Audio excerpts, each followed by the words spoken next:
விஜய் வந்து கட்சி ஆரம்பிச்சிருக்கட்டும், இன்னும் 2 மாசத்துல எலெக்ஷனே வரப்போகுது. ஒரு பிரஸ் மீட்டை கூட அவர் சந்திக்காததுக்கு வந்துட்டு நீங்க இதை எப்படி பாக்குறீங்க?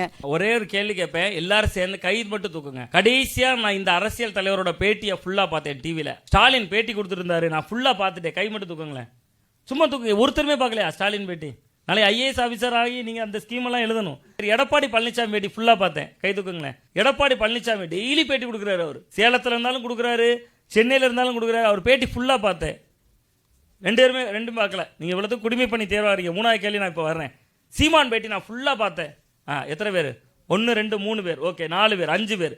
சீமான் பேட்டி 6 பேர் ஃபுல்லாக பார்த்துருக்கீங்க, வெரி குட். விஜய் வந்த அன்னைக்கு நான் டிவியை போட்டு உட்கார்ந்துருந்து விஜய் என்ன பேசுகிறாருன்னு பார்த்தேன். எங்கள் ஊரில் விஜய் வந்த அன்னைக்கு, சேலத்தில், கரூரில், நாமக்கல்லில் விஜய் வந்த அன்னைக்கு டிவி பார்த்தேன். அன்னைக்கு நியூஸ் சேனல் பார்த்தேன். விஜய் என்ன பேசுகிறாருன்னு பார்த்தேன். நரேந்திர மோடி பிரதமராகி 11 வருஷம் ஆச்சு. இதுவரை அவர் கொடுத்த பேட்டியை பார்த்தேன். நீங்க பாத்துருக்கீங்க, எங்க பேட்டி கொடுத்தாரு?